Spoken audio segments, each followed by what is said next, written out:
Real estate owners and property managers are in need to make decisions about the type of renovation based on the effects of the given property improvement.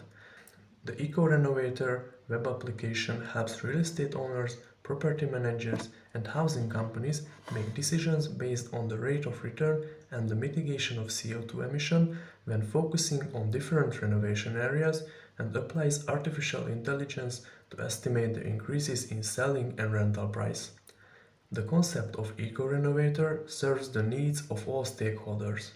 Owners, landlords, and banking sector can transparently plan with return on investment. The government is able to see and affect on the rate of improvements towards emission reduction. The owners can add the parameters of their property and the budgeted amount, based on which the software will create renovation scenarios and allow the user to modify them based on their own priorities.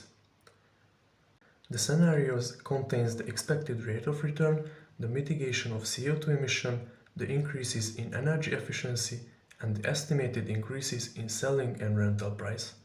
The increase in value can be formalized as a regression problem, which can be tackled with machine learning techniques.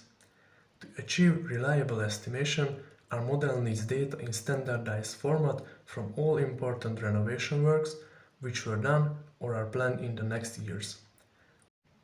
We expect that displaying emission mitigation and efficiency increase along with return on investment of renovation suggests the owners, landlords, housing companies to consider sustainability as an important factor in these future decisions.